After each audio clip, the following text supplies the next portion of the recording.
Hello everyone, कैसे हैं दोस्तों। आप लोगों का हमारे YouTube channel yes edu world में बहुत बहुत स्वागत है।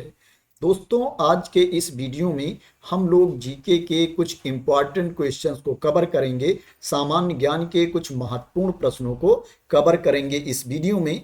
दोस्तों, अगर आप एनबीएस एग्जाम की केबीएस एग्जाम की तैयारी कर रहे हैं, जो टीचिंग और नॉन टीचिंग पोस्ट पर भर्ती आई है, जिसमें 14,000 से भी ज़्यादा पद हैं, अगर आप उसकी तैयारी कर रहे हैं तो आप लोगों को बहुत हेल्प मिलने वाली है इस वीडियो से। दोस्तों, एनबीएस केबीएस ही नहीं, अगर आप दूसरे एग्जाम की भी तैयारी कर रहे हैं जहां पर जीके के क्वेश्चंस आते हैं, जीएस के प्रश्न पूछे जाते हैं, तो आप लोगों को बहुत ज़्यादा हेल्प मिलेगी इस वीडियो से। दोस्तों, क्या है, मैं छोटी छोटी वीडियो बना करके अपलोड किया करता हूं। अगर आप सभी वीडियो को देखोगे तो आप लोगों को बहुत ज़्यादा बेनिफिट्स होगा, लाभ मिलेगा। तो दोस्तों, चलो स्टार्ट करते हैं। आज का जो पहला प्रश्न है वो ये है कि कौन सा खनिज हृदय की धड़कन को नियंत्रित करता है? जस्ता, तांबा, एल्युमिनियम, पोटेशियम।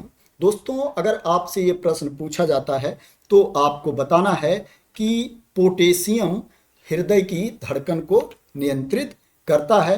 पोटेशियम एक महत्वपूर्ण खनिज है जो हृदय की धड़कन और रक्तचाप को नियंत्रित करने में मदद करता है। ऑप्शन नंबर डी सही आंसर है। जो अगला प्रश्न है वो ये है, भू स्थिर उपग्रह की पृथ्वी से ऊंचाई कितनी होती है? 36,000 किलोमीटर, 42,000 किलोमीटर या 40,000 किलोमीटर या 32,000 किलोमीटर। दोस्तों, अगर आपसे प्रश्न पूछा जाता है तो आपको बताना है कि भू स्थिर उपग्रह की पृथ्वी से ऊंचाई 36,000 किलोमीटर होती है। दोस्तों, यह ऊंचाई सुनिश्चित करती है कि उपग्रह पृथ्वी के घूर्णन के बराबर ही समय में परिक्रमा करे, जिससे वह पृथ्वी पर एक निश्चित स्थान पर स्थिर दिखाई देता है। भू स्थिर उपग्रह पृथ्वी की सतह से लगभग 36,000 किलोमीटर या 22,240 मील की ऊंचाई पर स्थित होते हैं। ऑप्शन नंबर ए सही आंसर है। जो अगला प्रश्न है वो ये है, कौन भारतीय राष्ट्रीय कांग्रेस के प्रथम मुस्लिम अध्यक्ष थे? आशा करते हैं दोस्तों कि आप लोग इसके बारे में पहले से ही जानते होंगे। ये काफ़ी आसान सा प्रश्न है। दोस्तों, भारतीय राष्ट्रीय कांग्रेस के जो प्रथम मुस्लिम अध्यक्ष थे वो बदरुद्दीन तैयब जी थे। दोस्तों, उनको 1887 ईस्वी में मद्रास में आयोजित तीसरे वार्षिक अधिवेशन में सर्वसम्मति से अध्यक्ष चुना गया था। तो भारतीय राष्ट्रीय कांग्रेस के प्रथम मुस्लिम अध्यक्ष बदरुद्दीन तैयब जी थे। ऑप्शन नंबर डी सही आंसर है। जो अगला प्रश्न है वो ये है, इंडिया विंस फ्रीडम किसकी आत्मकथा है? लालकेंट्स आडवाणी की, AK आडवाणी की, अबुल कलाम आजाद की, राजेंद्र प्रसाद की या सुभाष चंद्र बोस की? दोस्तों, अगर आपसे प्रश्न पूछा जाता है तो India wins freedom Abul Kalam Azad की आत्मकथा थी। यह पुस्तक भारत के स्वतंत्रता संग्राम और भारत के विभाजन के दौरान की घटनाओं का विस्तृत विवरण प्रस्तुत करती है। इसमें आजाद के निजी अनुभव और स्वतंत्रता तथा स्वाधीनता पर उनके विचार शामिल हैं। ऑप्शन नंबर बी सही आंसर है। जो अगला प्रश्न है वो ये है कि पहला मुगल सम्राट कौन था? बाबर, जहांगीर, शेरशाह सूरी या हुमायूं? दोस्तों, आशा करते हैं कि इसके बारे में भी आप लोग पहले से ही जानते होंगे। जो पहला मुगल सम्राट था दोस्तों वो बाबर था। उन्होंने 1526 में पानीपत की पहली लड़ाई में इब्राहिम लोदी को हराकर मुगल साम्राज्य की नींव रखी। उन्होंने 1526 से 1530 तक मुगल वंश पर शासन किया। ऑप्शन नंबर ए सही आंसर है। दोस्तों, जो इस प्रश्न का उत्तर है, इस क्वेश्चन का आंसर है, इसमें आपको 2-3 प्रश्नों के आंसर मिल जा रहे हैं। जैसे आपसे अगर पूछा जाए कि पानीपत की पहली लड़ाई किसके बीच में हुई थी, तो इसका आंसर आप लोग दे सकते हैं कि बाबर और इब्राहिम लोदी के बीच में हुई थी।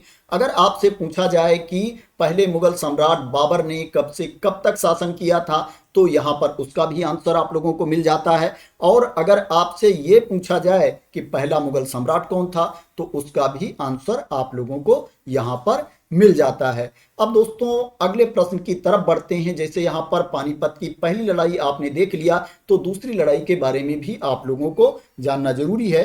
तो दूसरा प्रश्न जो यह है कि पानीपत की दूसरी लड़ाई किसके बीच में हुई थी? सिकंदर और आदिल शाह, अकबर और हेमू, राजपूत और मुगल, बाबर और इब्राहिम लोदी। अगर आपसे ये प्रश्न पूछा जाता है तो आपको बताना है कि पानीपत की जो दूसरी लड़ाई हुई थी अकबर और हेमू के बीच में हुई थी। 5 नवंबर 1526 को अकबर की सेना और हेमचंद्र विक्रमादित्य के बीच लड़ाई हुई थी, जिसमें अकबर की जीत हुई थी। ऑप्शन नंबर बी सही आंसर है। जो अगला प्रश्न है वो ये है कि प्रथम भारतीय उपग्रह आर्यभट्ट को कहां से प्रक्षेपित लॉन्च किया गया था? फ्रांस से, जापान से, सोवियत संघ रूस से या अमेरिका से? अगर आपसे ये प्रश्न पूछा जाता है तो आपको बताना है कि प्रथम भारतीय उपग्रह आर्यभट्ट को सोवियत संघ रूस से प्रक्षेपित किया गया था। यह 19 अप्रैल 1975 को सोवियत संघ के कापुस्टिन यार प्रक्षेपण स्थल से कोसमोस 3M रॉकेट द्वारा प्रक्षेपित किया गया था, जो रूस में स्थित है। ऑप्शन नंबर सी सही आंसर है। जो अगला प्रश्न है वो ये है कि जब हम माउस को 2 बार क्लिक करते हैं तो सूचना किसको जाती है? सीपीयू को, हार्ड ड्राइव को, या वीडियो कार्ड को, या दस्तावेज को? दोस्तों केबीएस एनबीएस के एग्जाम में कंप्यूटर से संबंधित प्रश्न भी पूछे जाएंगे, कंप्यूटर नॉलेज से रिलेटेड भी क्वेश्चन पूछे जाएंगे। दोस्तों अगर आपसे प्रश्न पूछा जाता है तो आपको बताना है कि जब हम माउस को 2 बार क्लिक करते हैं तो सूचना सीपीयू को जाती है, जो फिर उस इनपुट को संसाधित करता है और संबंधित प्रोग्राम या फाइल को खोलता है। ऑप्शन नंबर ए सही आंसर है। जो अगला प्रश्न है वो ये है कि गुप्त काल के दौरान चीन के किस यात्री ने भारत का भ्रमण किया था? फाहियान ने, आईचिंग ने, ली किसिउ ने, या ह्यूनसेंग ने? दोस्तों अगर आपसे प्रश्न पूछा जाता है तो आपको बताना है गुप्त काल के दौरान चीन के फाहियान ने भारत का भ्रमण किया था। गुप्त काल के दौरान चीन के यात्री फाहियान थे, जिन्होंने चंद्रगुप्त द्वितीय के शासनकाल में भारत का भ्रमण किया था। वे बौद्ध धर्म ग्रंथों को इकट्ठा करने और उनका अध्ययन करने के लिए भारत आए थे। ऑप्शन नंबर ए सही आंसर है। जो अगला प्रश्न है वो ये है कि विश्व में सबसे ज्यादा वर्षा कहाँ होती है? गुवाहाटी में, मौसिनराम में, या टोक्यो में, या ढाका में? अगर ये प्रश्न आपसे पूछा जाता है तो आपको बताना है कि विश्व में सबसे ज्यादा वर्षा भारत के मेघालय राज्य के मौसिनराम में होती है, जहां औसत वार्षिक वर्षा लगभग 11,872 मिलीमीटर होती है। यह स्थान अपनी अत्यधिक वर्षा के लिए Guinness book of world records में भी दर्ज है। ऑप्शन नंबर बी सही आंसर है। तो दोस्तों आज के ये इंपॉर्टेंट क्वेश्चंस थे, महत्वपूर्ण प्रश्न थे। आशा करते हैं कि ये वीडियो आपको पसंद आई होगी। दोस्तों अगर इसी तरह के वीडियो आप लोग चाहते हैं, इंपॉर्टेंट कंटेंट चाहते हैं, तो मेरे इस यूट्यूब चैनल को सब्सक्राइब कर लेना अगर अभी तक सब्सक्राइब ना किया हो। और दोस्तों अगर आप लोगों को लगता है कि ये वीडियो बेनिफिशियल है, शेयर करने लायक है, तो इसको आप लोग लाइक और शेयर भी कर देना। तो थैंक यू सो मच दोस्तों फॉर वॉचिंग।